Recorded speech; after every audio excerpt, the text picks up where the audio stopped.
जय हिंद, नमस्कार, welcome you all to mission competition. उम्मीद करता हूँ आप सभी स्वस्थ होंगे, तंदुरुस्त होंगे, अपने अपने घरों में पढ़ाई कर रहे होंगे। अखबार आप सब लोग पढ़ रहे होंगे और अखबार में आजकल बहुत ज़्यादा हलचल मचा हुआ है और सब कुछ जो अधिकारी हैं और ख़ास करके जो हमारा दरोगा बीपीएसएससी जो आयोग है वो काफ़ी ज़्यादा प्रोएक्टिव है ना। डीएसपी एसपी रैंक के लोग बयान दे रहे हैं कि नोटिफिकेशन कब तक आ सकता है। नोटिफिकेशन बहुत जल्दी आने वाला है। देखिए, जो बोला जा रहा है अखबारों में, जो न्यूज़ आपको सुनने मिल रहा है कि जून के महीने में जो है नोटिफिकेशन आ जाएगा, लेकिन उससे पहले ही नोटिफिकेशन आने जा रहा है 100%। मई लास्ट टू मिड वीक तक आ जाएगा, यानी अगले महीने आ जाएगा। दूसरी बात है कि सबसे पहले डायल 112 का नोटिफिकेशन आएगा। ठीक है, तो आप लोग, उम्मीद कर रहा हूँ कि आप लोग तैयारी कर रहे होंगे। अगर नहीं कर रहे हो तैयारियों में लग जाइए, क्योंकि नोटिफिकेशन जो है आने वाला है। अच्छा, आप बात करते हैं कि आप लोग तैयारी कर ही रहे होंगे। ठीक है, अब जो इम्पॉर्टेंट चीज़ है यहाँ समझिएगा। जो यहाँ पे इम्पॉर्टेंट एक चीज़ हमारा बनता है कि कौन सा बुक हम लोग प्रेफर करें, क्या रूटीन प्रेफर करें, कैसे प्रेफर करें कि हमारा जो है ये दरोगा क्रैक हो पाए। देखिए, मैंने जो दरोगा क्वालिफाई किया था, मैं फिर से बता रहा हूँ। देखिए भाई, मैंने प्री क्वालिफाई करा, मेंस क्वालिफाई करा, मैं दौड़ नहीं पाया। मेरा फिजिकल मैं क्लियर नहीं कर पाया था, मैं रनिंग नहीं कंप्लीट कर पाया था, इसलिए मैं छट गया, मेरा क्लियर नहीं हुआ था। बट हाँ, मैंने क्वालिफाई किया है, तो आई हैव द एक्सपीरियंस जिसके साथ मैं आपको बता सकता हूँ। देखिए, मैंने सिर्फ एक किताब प्रेफर करा है। अब आप लोग ये वंडर मत करिएगा, एक किताब से ही जो है सिर्फ एक बोलने का मतलब कि मैंने एक ही किताब प्रेफर करा है। एक बोलने का मतलब है, देखिए, जीके जीएस के लिए मैंने एक किताब प्रेफर करा है, करंट अफेयर्स के लिए एक किताब मैंने प्रेफर करा है, मैथमेटिक्स के लिए एक किताब प्रेफर करा है। तो ऐसे करके एक किताब। अब देखिए, मैं पर्सनली क्राउन को मैं फॉलो करता हूं, तो आप क्राउन के साथ जा सकते हैं। जो लोग लूसेंट फॉलो करते हैं, जो लोग लूसेंट पढ़ते हैं, वो लूसेंट के साथ जा सकते हैं। ठीक है, क्राउन में देखिए, क्राउन और लूसेंट की खासियत ये है, दोनों ही गाइड बुक है, दोनों ही टेक्स्ट बुक नहीं है, गाइड बुक है। और इनमें जो है देखिए, चैप्टर वाइज चैप्टर आपको अच्छे से दिया गया है। मैं थोड़ा सा ज़्यादा क्राउन को इसलिए तवज्जो देता हूँ कि लूसेंट से एक आध दो लाइन हमें यहाँ एक्स्ट्रा मिल जाता है और थोड़ी सी डिटेलिंग बढ़ जाती, जिस वजह से समझने में हमें आसान मिलता है। लूसेंट में क्या है, ओवरऑल प्रॉपर वन लाइनर रहता है और वहाँ पे एक तरीके से आप रटते ही हैं। यहाँ पे थोड़ा बहुत आपको बैकग्राउंड भी आपको थोड़ा बहुत समझाता है, एक दो लाइन एक्स्ट्रा जो दे देता है, उस वजह से आपको थोड़ा सा इसका कहानी वहानी के हिसाब से आप विजुअलाइज कर सकते हैं। तो इसलिए मैं इसको प्रेफर करता हूँ। अब देखिए, मैंने क्राउन से क्या क्या कवर अप करा है। देखिए, हमारा अगेन देखिए, हमारा जो है मोस्ट इम्पॉर्टेंट, जो सबसे ज़्यादा हेवी वेटेज रखता है, वो है हिस्ट्री का। मैंने हिस्ट्री प्रॉपर ओवरऑल यहाँ से कवर किया है। यहाँ से कवर करने के बाद अब देखिए, सबसे इंपॉर्टेंट चीज़ है, सभी लोग सोचते हैं कि हम भी क्राउन पढ़ रहे हैं, हम भी लूसेंट पढ़ रहे हैं, हमारा नंबर क्यों नहीं आ रहा है। हमारा बार बार हम लोग पढ़ रहे हैं, लेकिन जो है पढ़ते हैं भूल जाते हैं। आखिर दिक्कत क्या है? ये क्वेश्चन बहुत आप लोगों का रहता है कि पीछे का पढ़ा हुआ भूल जाते हैं। देखिए, सबसे इंपॉर्टेंट बात है, आपने पढ़ लिया है, बहुत अच्छी बात है, पढ़ लिया है, लेकिन क्या उसका रिवीजन किया है? आपको मैं यहाँ दिखाना चाहूँगा। देखिएगा, यहाँ अगर आपको दिख रहा होगा कंटेंट, देखिए यहाँ पे हर एक में आपको लकीर लगा होगा, यानी पढ़ा हुआ है। अब आगे देखिए, और भी लकीर लगा होगा, और हर एक में एक से ज़्यादा लकीरें लगी होंगी, दो तीन। जितनी लकीरें लगी हैं, मतलब ये है कि मैंने उस चैप्टर को उतनी बारी पढ़ा है। सिंपल साधारण सा इसका मतलब है, मैंने उतनी बारी पढ़ा है। तो आप, सबसे इंपॉर्टेंट चीज़ है, इसको एक तो पढ़िए और दूसरा इसका रिवीजन करना मोस्ट इंपॉर्टेंट है। अब रिवीजन कर लिया आपने, ये भी पढ़ लिया। अब सबसे इंपॉर्टेंट आता है कि देखिए, खाली ये पढ़ने से, वन लाइनर या टेक्स्ट बुक पढ़ने से काम नहीं होगा। आपका जो एग्जामिनेशन का नेचर है वो समझना पड़ेगा। एग्जामिनेशन का नेचर है एमसीक्यू बेस्ड। आपको मेंस लिखना नहीं है, प्रीलिम्स लिखना नहीं है, गोला भरना है। एमसीक्यू बेस्ड है, तो आपको प्रैक्टिस एमसीक्यूज की मैक्सिमम करनी होगी। ये चीज़ें समझ में नहीं आती है बहुत लोगों को, और वो सिर्फ पढ़ रहे हैं, लूसेंट क्राउन पढ़ रहे हैं। आप पढ़ तो रहे हैं, बहुत अच्छी बात है, लेकिन होता क्या है, एग्जाम रेडी आप नहीं बन रहे, आपको एग्जाम रेडी बनना है। देखिए, मेरे में जो मैंने जो दरोगा निकाला, तो मैं एक चीज़ जो मैं अपने अंदर ढाल रखा था और जो मैं हमेशा फॉलो करता था कि जैसे आप हर रोज सुबह उठ के एक कप चाय पीते हैं, वैसे मैं हर रोज मैं एक प्रैक्टिस सेट जरूर लगाया करता था। जी हाँ, एक प्रैक्टिस सेट जरूर मैं लगाया करता था। एक प्रैक्टिस सेट लगाने के बाद आपका जो है ओवरऑल आपको कमियां दिख जाती हैं कि आखिर आपका लैक ऑफ नंबर कहाँ से हो रहा है। मान के चलिए, आपकी साइंस में कुछ गलतियां हो रही हैं, तो साइंस में किस चैप्टर से हो रहा है ना। साइंस में पादप जगत से हो रहा है, गलती हो रहा है, या अम्ल भस्म से गलती हो रहा है, या मान के चलिए कि केमिस्ट्री से जो है कुछ गलती हो रही है, या फिजिक्स से गलती हो रहा है, प्रकाश से कुछ गलती हो रहा है, ध्वनि से गलती हो रहा है, किस चैप्टर से कौन सा गलती हो रहा है आपको ये समझ में आ जाता है। तो यहाँ पे जो है ये काम करता है आपका प्रैक्टिस सेट। अब मैं यहाँ आपको यही बोलूँगा, देखिए अब आप हर रोज़ अगर प्रैक्टिस सेट लगा रहे हैं, हर रोज़ उसका एक्सप्लेनेशन अगर आप पढ़ रहे हैं, तो आपको बहुत हद तक फिर इसकी कम आवश्यकता पड़ेगी रिवीजन करने का। समझाता हूँ, आपको शायद समझ में नहीं आ रहा होगा। देखिए जब भी आप प्रैक्टिस सेट लगाएं, अब मान लीजिए उसमें 100 क्वेश्चन है, 100 क्वेश्चन में से कुछ ऐसा मान लीजिए 30 सवाल होगा जो आपको कंठस्थ होगा, उसका मत पढ़िए, उसका जो एक्सप्लेनेशन है वो मत पढ़िए।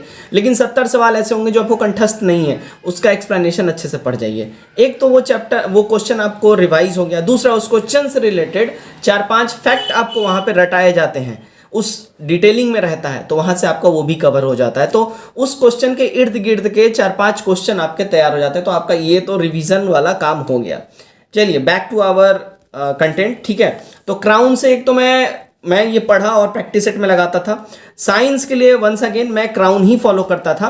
और देखिए अगर आप लोग प्रैक्टिस सेट डेली नहीं लगाना चाहते हैं, मैं जानता हूँ ये आसकत वाला काम है, बहुत लोग आलस के मारे यार रोज के रोज 100 क्वेश्चन सॉल्व करो, फिर 100 क्वेश्चन का एक्सप्लेनेशन देखो, आसकत लगता है, मान रहा हूँ। तो जिनको भी आसकत लगता है या जिनको ऐसा तकलीफ है कि नहीं रोज रोज लगा सकते हैं, वो एक काम कर सकते हैं, आप ये किताब पढ़िए और इस किताब से रिलेटेड एमसीक्यूज़ की भी किताब आती है, आप वो लेके आ जाइए मार्केट से। लूसेंट की भी एमसीक्यू की आती है, वो ले आइए, क्राउन की भी आती है, दोनों में से कोई भी एक ले आइए। जिस चैप्टर को आप पढ़ रहे हैं उस चैप्टर का एमसीक्यू भी लगा जाइए, सिंपल सा फंडा है, उसका एमसीक्यू भी लगा जाइए। एमसीक्यू लगाने का तरीका बताता हूँ, देखो कलम से मत लगाइएगा, पेंसिल से लगाइएगा, ठीक है। उसको फिर इरेज करके दोबारा उस पर लगाइए, मल्टीपल टाइम्स उसका एमसीक्यूज़ लगाइए आप लोग। या तो कॉपी साथ में रखिए और क्वेश्चन नंबर लिखिए, क्वेश्चन नंबर के आगे ऑप्शन ए इसका राइट आंसर है, बी सही है, सी सही है, ऐसे करके आप बना सकते हैं और फिर मिला सकते हैं कितने आपने सही किए। ये एक तरीका होता है जो मेरा खुद का तरीका, आप भी वो चीज़ कर सकते हैं। कलम से किताब शुरू में ही गड़बड़ मत कर दीजिएगा, फिर वो किताब सेकेंड टाइम यूज़ होने लायक नहीं रहेगा। और हम और आप इतने पैसे वाले हैं नहीं कि बार बार हम लोग किताब लेते रहें। तो काम ऐसा करिए जो कि हम मल्टीपल उसका यूज़ कर पाएँ उस चीज़ों का। तो ये 2 चीज़ें तो हो गई। आप मतलब हिस्ट्री में इससे करता था, साइंस इससे किया हूँ, पॉलिटी इससे किया हूँ, ज्योग्राफी इससे किया हूँ। एंड सिमिलर आप सिर्फ एमसीक्यूज़ की किताब ले आइए, चाहे लूसेंट हो क्राउन हो, वहाँ से चैप्टर वाइज जो चैप्टर पढ़ रहे हैं उस चैप्टर का आप एमसीक्यू लगाइए। इतना तो हो गया। अब आता है इंपॉर्टेंट गेम खेलता है करंट अफेयर्स। करंट अफेयर्स के लिए मैं जो फॉलो करता हूँ, मैं स्पीडी को फॉलो करता हूँ करंट अफेयर्स के लिए, आप भी स्पीडी को फॉलो कर सकते हैं। आप लोगों में से बहुतों का सवाल होगा, इस बारी बीपीएससी में स्पीडी और एडुटीरिया तो फेल हो गया, बीपीएससी में उससे सवाल ही नहीं है। देखिए बीपीएससी दरोगा दोनों बहुत दूर दूर तक है, इनका कोई मेल नहीं है। तो बीपीएससी एक अलग लेवल पे चला गया है, दरोगा अभी अलग लेवल है, दरोगा उस लेवल पे नहीं जाएगा, चाह के भी वो वहाँ तक नहीं जा सकता है, क्योंकि स्टैंडर्ड की बात है ना। बीपीएससी आपको अधिकारी बना रहा है, दरोगा आपको एक कर्मचारी बना रहा है, दोनों के शब्द में ही फ़र्क है। तो आपको ये समझना पड़ेगा। और ये इनका वैसा लेवल ही नहीं है, मतलब सिलेबस ही उस लेवल का नहीं है कि वहाँ तक वो जंप कर जाएं, ठीक है। तो उतना निश्चिंत रहिए। आप लोग और ये सोच रहे हो कि एनसीईआरटी पढ़ना जरूरी है, टेक्स्ट बुक पढ़ना जरूरी है, नहीं। आप लोग बस लूसेंट और क्राउन को आंख बंद करके फॉलो करिए, आपसे आपका इतना से हो जाएगा, ठीक है। करंट अफेयर्स के लिए मैं स्पीडी फॉलो करता था, और स्पीडी के साथ साथ अगर आप लोग चाहें तो एडुटीरिया या फिर प्रतियोगिता दर्पण आता है या वॉटेवर, मतलब कम से कम 2 मैगजीन करंट अफेयर्स के लिए जरूर फॉलो करिए। अब आप बोलिएगा 2 मैगजीन क्यों?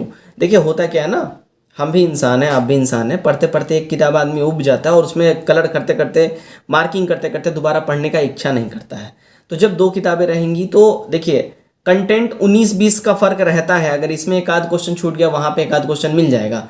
लेकिन ये समझदारी की बात तो नहीं है कि आप 1-2 क्वेश्चन के लिए दूसरा किताब ही खरीद लें, नहीं, समझदारी की बात नहीं है। लेकिन हाँ, रिवीजन पर्पस से आप दूसरी किताब ले सकते हैं, ताकि उसमें भी टिक मार के दोबारा रिवीजन आपका चालू रहे, मन उबे नहीं पढ़ने से। इसलिए मैं 2 किताब बोलता हूँ, 2 किताब मैं प्रेफर करता हूँ, 2 किताबें ले सकते हैं।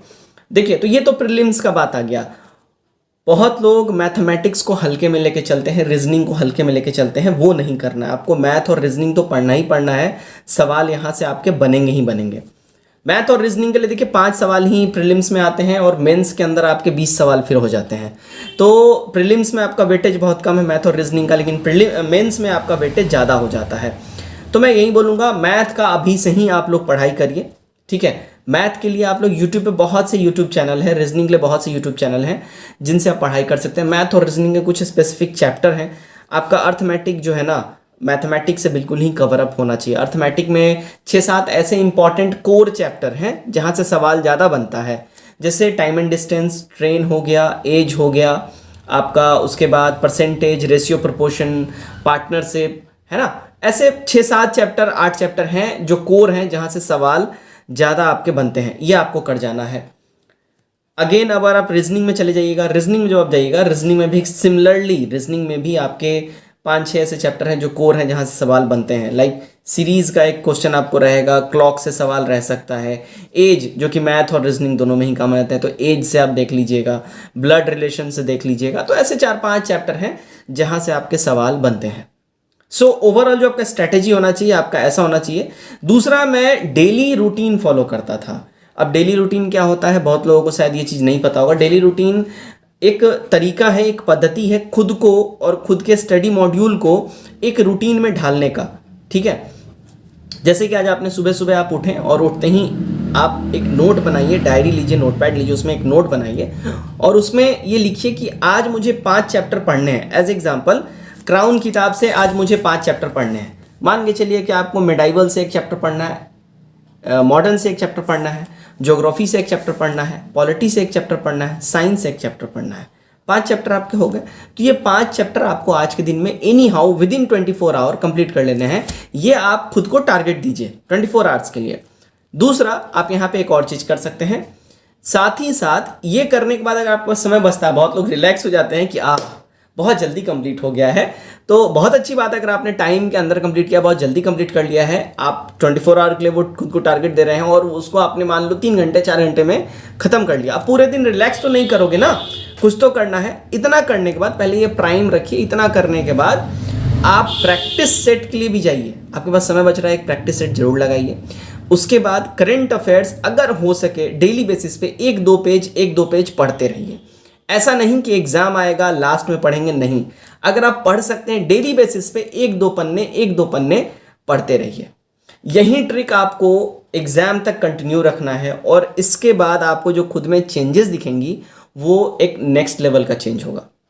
उम्मीद करता हूँ वीडियो इन्फॉर्मेटिव लगा होगा, वीडियो आपको अच्छा लगा होगा, मेरे एक्सपीरियंस आपके काम आएंगे। कमेंट करके अपनी राय हमारे साथ जरूर शेयर करिए। वीडियो कैसा लगा वीडियो को जरूर कमेंट में बताइए और चैनल सब्सक्राइब करिए, वीडियो लाइक करिए। Best of luck.